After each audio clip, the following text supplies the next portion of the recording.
Good morning, my friends. It is August 11th, 2016, and welcome to the Fred Brauer Report. Facts versus fiction, logic versus chaos, and most importantly, critical thinking versus propaganda, which is something, in my opinion, is seriously lacking within the United States of America, is critical thinking.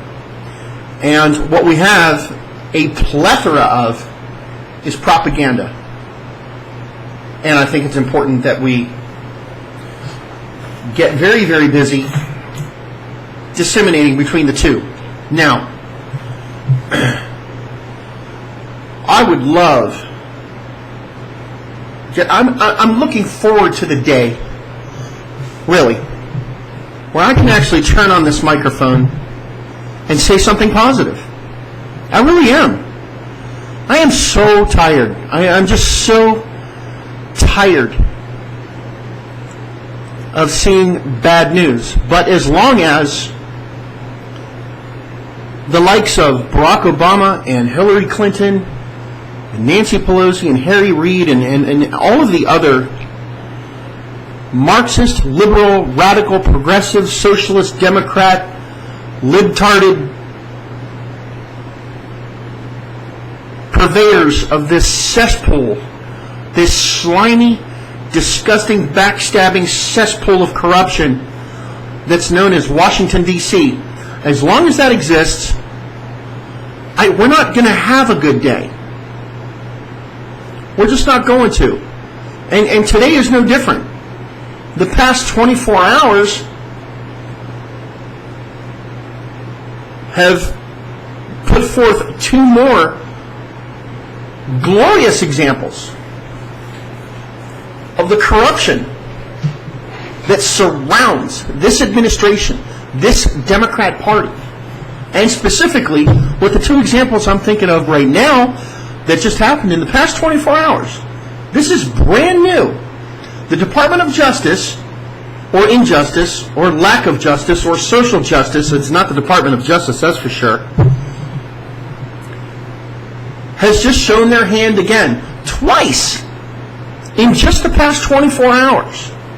Just yesterday, the Department of Justice rejected the F.B.I.'s request to investigate the Clinton Foundation. Just rejected it. Which maybe is why the F.B.I. made this request in the first place. Because they knew the Department of Justice would reject,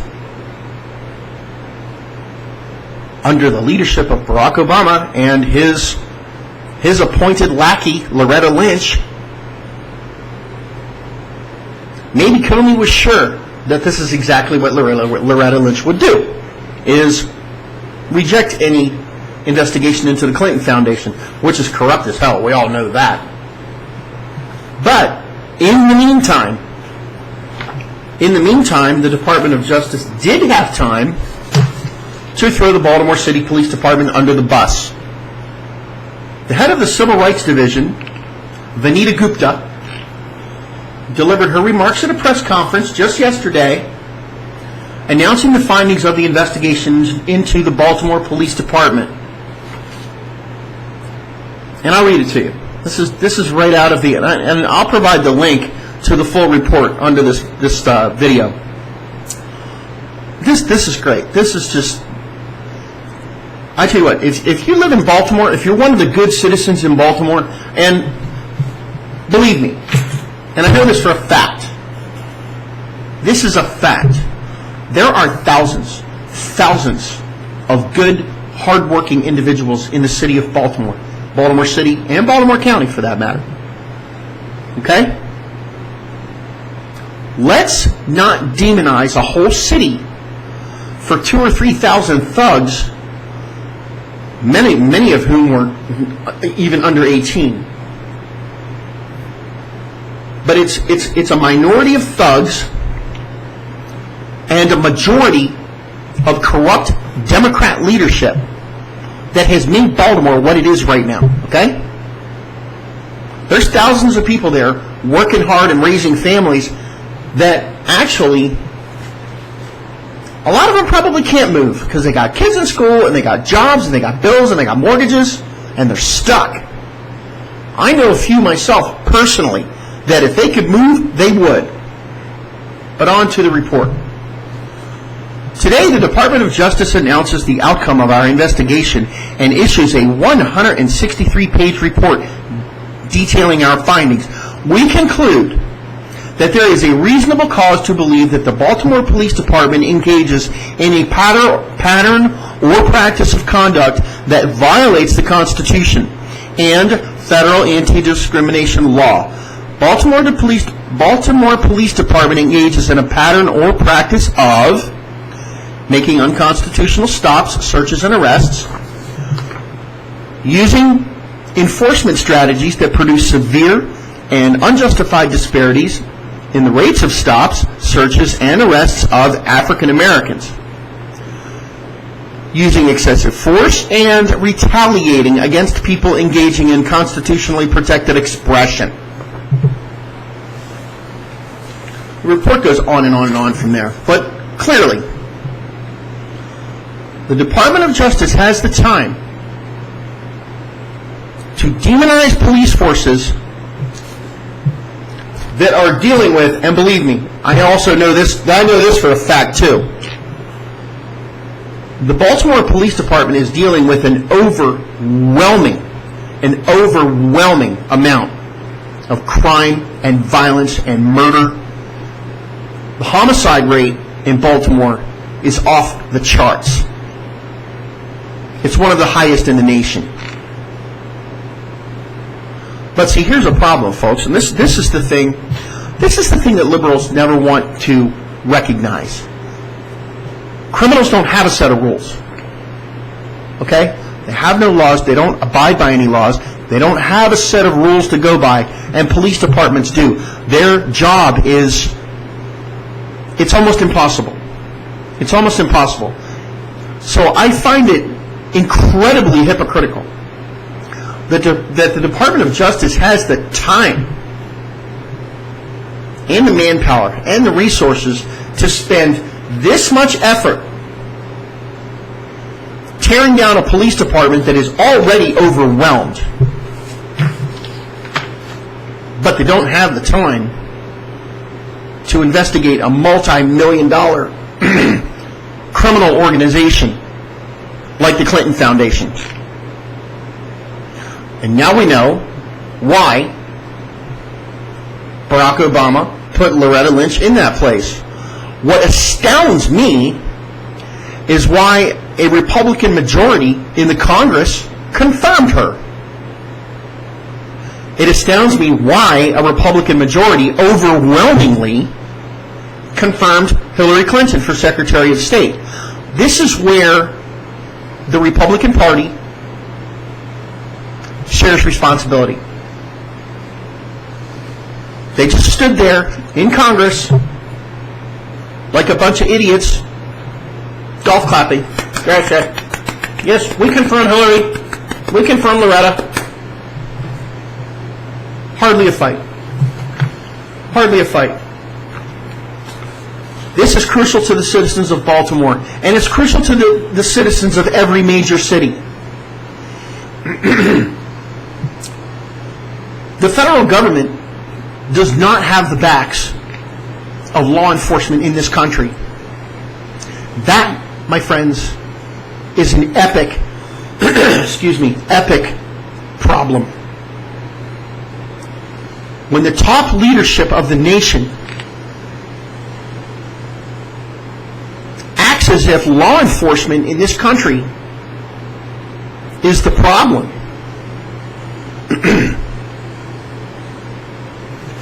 that is a very dangerous situation.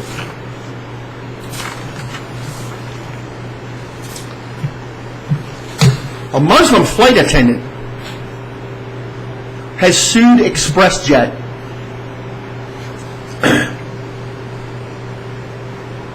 Before I read this, I have a question for corporate America, I have a question for businesses nationwide. Tell me something.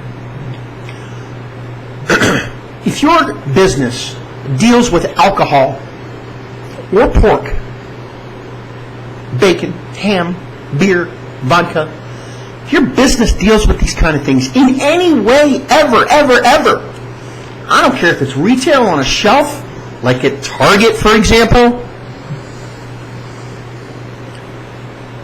why are you hiring Muslims when you know this can happen? Don't hire them. Come on, folks. I've filled out 1,000 applications in my life for jobs. And somewhere on that application, usually, or in the interview, but at some point, the employer asks, is there anything that could prohibit you from doing this job? It's a very simple question. Isn't it? It's a real simple question. Hey, is handling alcohol or pork going to be a problem for you? Well, yes, it may be. Okay, thanks for applying. We'll keep your application on file and we'll give you a call if when the time comes. That's it. Done. Bye. See ya. No lawsuit. Stop hiring them. Correct me if I'm wrong. Correct me if I'm wrong. As far as I know, there is no law anywhere that says any company has to hire a certain amount of Muslims. I mean, if there is, please email me and tell me. If there's some law out there that says you've got to hire Muslims, I would love to see it. I've filled out 1,000 applications in my life, and I've been sent packing many times. Okay, thanks. We'll keep your application. Have a nice day. Never heard from them again. That's the way it is. Do you have a problem serving hamburger? Well, yeah, I really don't like to serve hamburger. Okay, thanks. We'll keep your application. It's that easy. Don't hire them.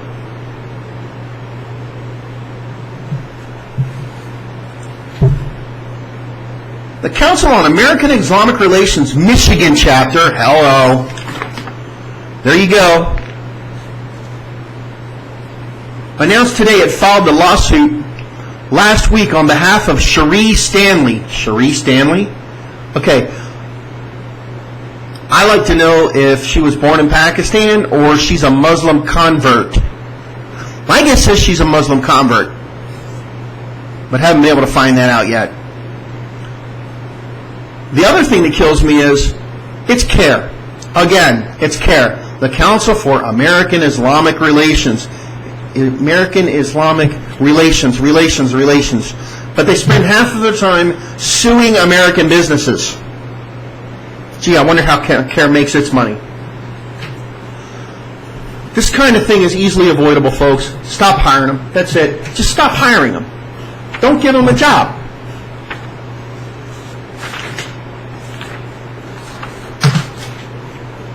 On to Bernie Sanders, our favorite crazy guy. Well, news is, the rumor is, the report is, the headline is that Bernie Sanders just bought his third home. His third home. Third. Not his second, not his first. His third home. A summer home.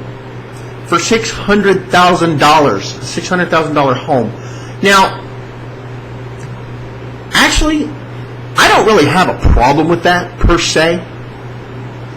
But it seems, and I haven't verified this yet, if someone has, please email me about that too. It seems that his wife, Jane Sanders, inherited quite a bit of money just recently. Which brings up my next question. It was just in June of 2015 where Bernie Sanders was calling for a 65-cent estate tax.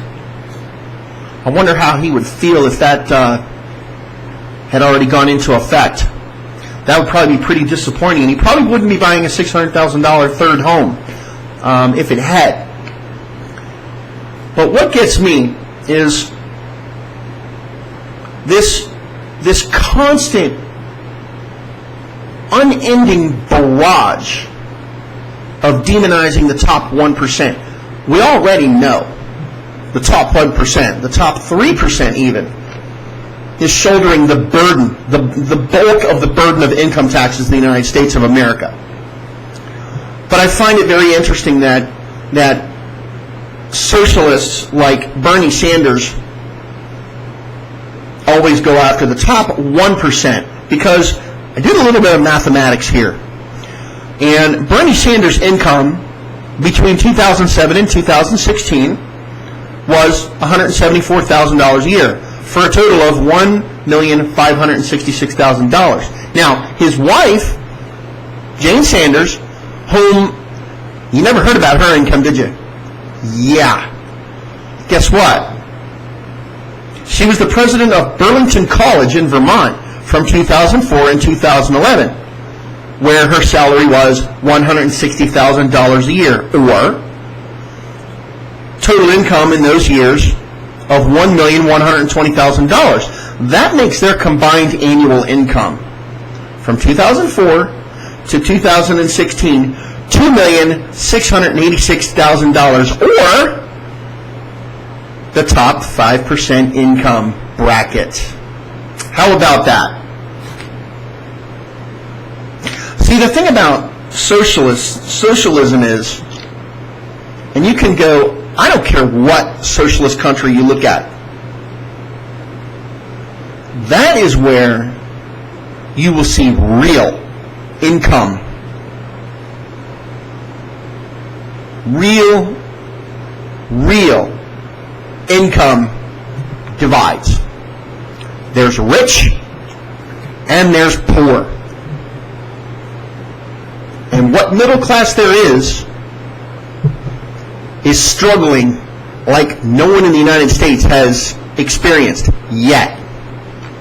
Yes, the middle class in the United States is struggling, but go look at some of the other real socialist countries where socialism has been in effect for decades. Middle income there is almost non-existent. But this is what socialism does. It creates the wealthy and it creates the poor. And Bernie Sanders belongs to the wealthy. He's not one of us. He never was. Neither is Hillary, neither is Obama, neither is most of Congress. Most of Congress belongs to the upper 5%. This is why they like things just the way they are. You don't want to rock that boat. They don't want to rock that boat.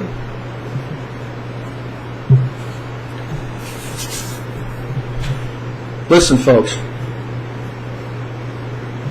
The reason things are the way they are is because 8 years ago, Barack Obama, rather skillfully I might add, put his agents of socialism, his agents of communism in place. He put them in the IRS, he put them in the Department of Justice, he put them into the Secretary of State, and so on, and so on, and so on. And this is why, this is exactly why Hillary cannot be allowed to occupy the White House. It's as simple as that. With a President Hillary Clinton, none of those positions will change. Mark my words, baby. Nothing will change. Loretta Lynch will keep her job. John Kerry will keep his job. Everyone in the IRS will keep their job. The Bureau of Land Management will continue doing what it's doing. Nothing will change. And this is exactly why you don't have to love Donald Trump, but you better embrace the change that he promises. Because believe you me, if there's one thing Donald Trump is good at, it's delegating. And the people in charge in all of these government departments and these government agencies that have been steamrolling us for 8 solid years. They're going to go. They are going to go. You don't have to love Donald Trump. But you better wrap your head around this concept. With Hillary Clinton as president, everyone in this administration and everyone running these government agencies that you despise right now, they're still going to be there come February of 2017 if Hillary Clinton is president. You bet. They'll all keep their jobs, and they will all keep destroying America and destroying your life and my life. Nothing will change. The only thing that will change is life in the United States will get worse and worse and worse. And this is why Never Trumpers, Cruz fans, I don't care. You better vote for your country and support the only chance we have to change what's going on in D.C. You really think Donald Trump is going to let Loretta Lynch keep her job? Really? Do you really think Donald Trump is going to allow the Affordable Health Care Act to survive another minute after he takes office? I don't think so. I know not.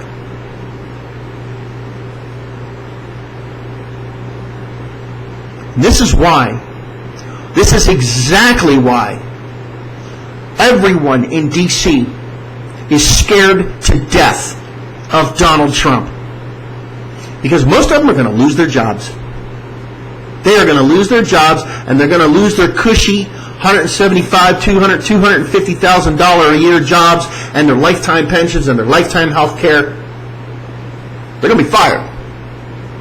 They're going to be fired. It's going to be like an epic episode of The Apprentice, except you're going to hear "you're fired" about 300 times after Inauguration Day. You don't have to like everything about Donald Trump. But you do have to embrace the possibility. You have to embrace the possibilities. And you got to wrap your head around the fact that nothing will change with the President Hillary. It'll be more of the same. Longer and harder and more cruel and one hell of a lot more painful.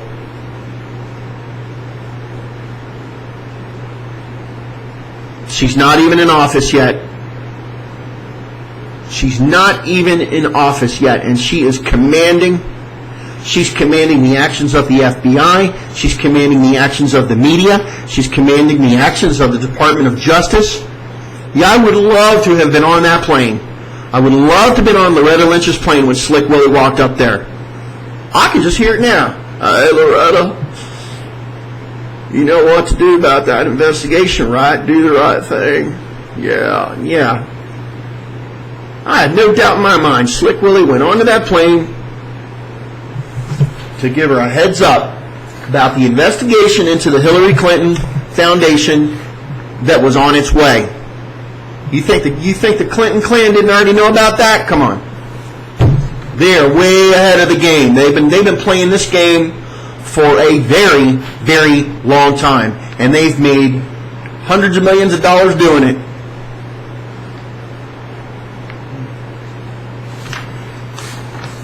Now, before I go, the last thing I have.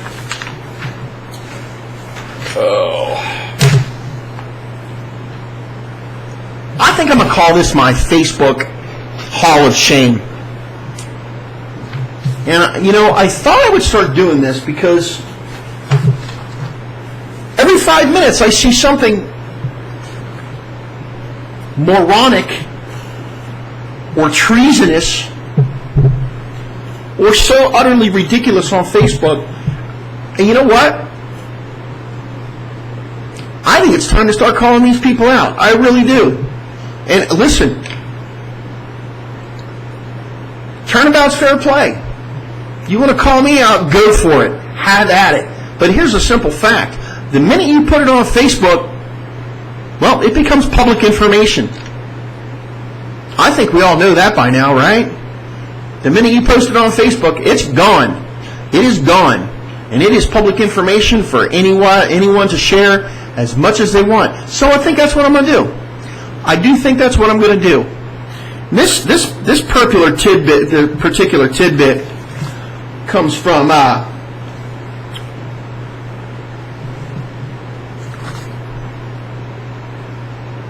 oh my goodness, I didn't type her name out. Anyway, the only argument one has, this is what she posted. This is what she posted. Actually, give me just 10 seconds here. Now, I hate to do this while I'm recording, but this is too good not to share. So I'm just going to pull it up on Facebook really quick and share it with you, because I got. If I don't share the name, and the fact that I've got 105 mutual friends with this person, and she calls herself a conservative, that's what really blows my mind. You know, I see these people all the time. They call themselves conservatives, and then they do something that's absolutely like they're working for Hillary or something, like they're working for the liberal camp. I don't understand it. But anyway, here we go. Scroll.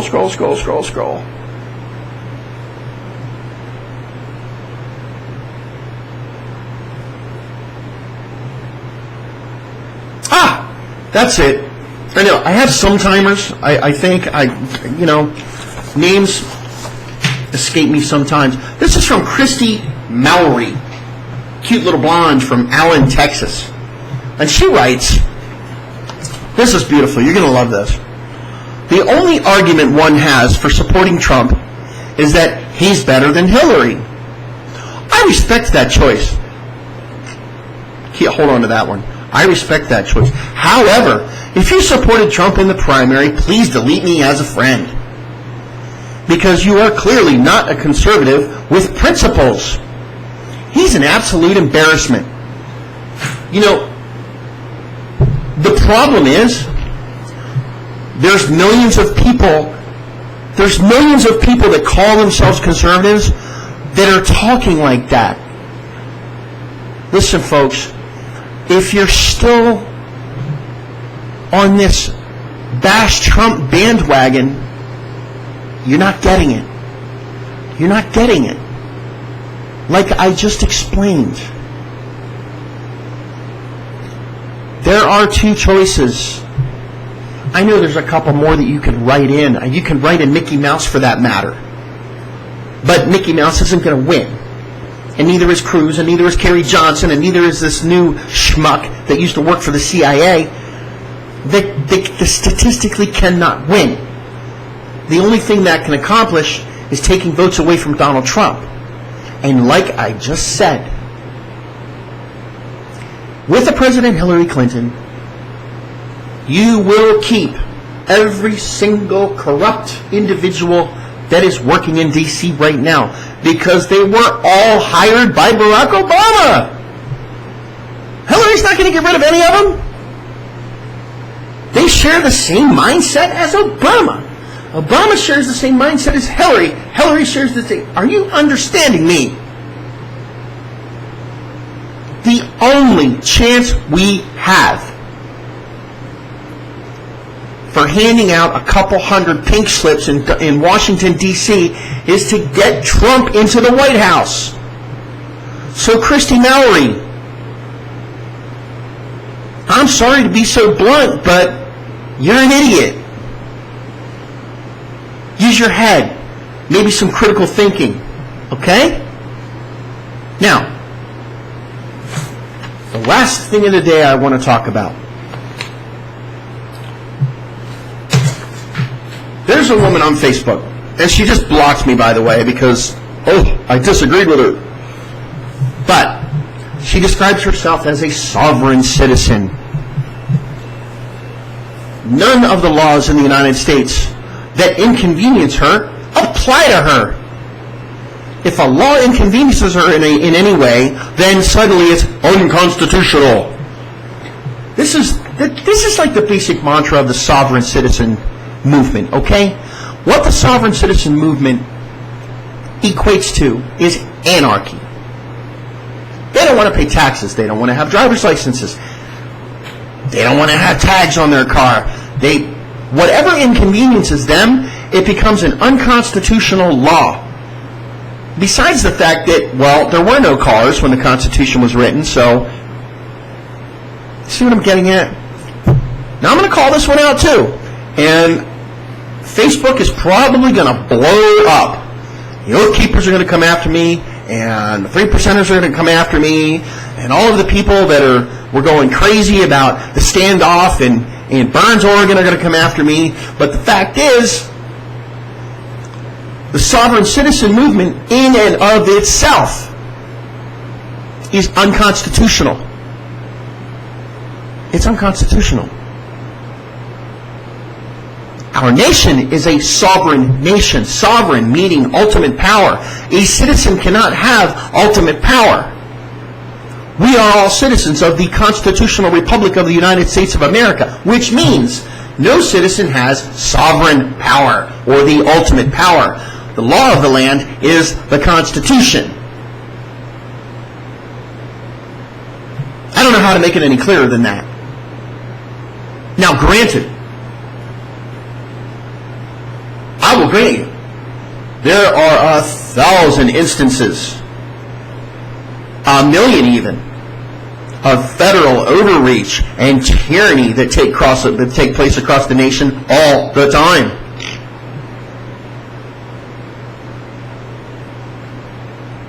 But I don't see this overwhelming patriot reaction when it's really, really, really necessary. So please, feel free to challenge Maureen Peltier, aka SSG Mo, M-O-E, Maureen Peltier. Now, she's been going ballistic on Facebook lately, and you may have seen the video. Her son was pulled over by the police in Wenatchee County, Washington State, after speeding through a parking lot, or allegedly speeding through a parking lot. Actually, it doesn't really matter. But he got pulled over, and his girlfriend filmed the whole thing. Now, here's where I have a problem. And yes, I will provide the link to that video under this show as well. 4 times the police told him to turn off his car. Okay? That's standard operating procedure. When you get pulled over, the officer says turn off your car. You're not allowed to leave your car running while a cop's standing there talking to you. They always tell you to turn your car off. No. 4 times they said turn your car off. He refused. Okay? That's breaking the law right there. Cop gives you a direction after you've been pulled over. Once you're pulled over, once you're detained, that's it. You've got to do what the cop tells you. Especially if it's a simple thing like turn your car off. Please turn your car off. Done. Okay, yeah. Then he refused to give them license and registration. Okay, that's standard operating procedure as well. License and registration, please. Okay? We've all heard that. It's not like we haven't been pulled over. I've been pulled over a dozen times. License already? Yes, here you go. That's it. There's no question. Then the cops asked him 2, maybe possibly 3 times to get out of the vehicle. He also refused. Well, he ended up being tased and being arrested. Now, Maureen has been crying and pissing and moaning on Facebook for days now that this was an unlawful arrest, and it's tyranny, and it's an unlawful arrest. As a matter of fact, the title of the YouTube video that this kid, Maureen Peltier's son, his girlfriend recorded the whole thing. The title of the video is Unlawful Arrest by Wenatchee PD/Sheriff's Department. So you can find it on YouTube. I don't know. You tell me. The short of the story is this. There are fights to be had in this country. There is a time to oppose the federal government every day. But A simple traffic stop for going too fast through a parking lot is not one of them. At the very most, going too fast through a parking lot and being stopped, you're looking at a ticket or maybe even a warning. You hand over license and registration. 10, 15 minutes later, you go about your merry way. But we have a certain portion of the population of the United States that support that kind of behavior. And then they cite constitutional rights as a defense for that kind of behavior. No. That is wasting law enforcement's time. And it's unlawful. And that's all it is. And with law enforcement in this country dealing with the violence and the overwhelming job that they're already trying to deal with, especially in places like Chicago and Baltimore, and they don't have time. They don't have the time or the manpower to deal with a snot-nosed kid that doesn't want to hand over his license and turn off his car and get out of it for speeding through a parking lot. I don't have time for that. Use your head, folks. Use your head. Pick your battles. If the federal government is trying to take your home with no notice, using eminent domain, now that's a fight I'd like to see patriots show up for. I'd like to see a couple thousand patriots show up on someone's property that the federal government's trying to take via eminent domain. Now I'd like to see a bunch of patriots show up for that. But giving cops a hard time and getting arrested and tased because you don't want to hand your driver's license over and you don't want to turn your car off for a simple moving violation, that's just stupid. It's stupid, and it's disrespectful, and it's un-American. And if Maureen Peltier's son ends up getting a couple years in jail for doing it, as far as I'm concerned, he deserves it. That's about all I have for today, folks. Questions, comments, hate mail. I actually love the hate mail. It's pretty funny. If I get any, I'll be sure to share it with you. Questions, comments, please feel free to email me at fredforwethepeople@gmail.com. You can get me on Facebook at www.facebook.com/fredforusa. Take care. Have a great day. Talk to you again.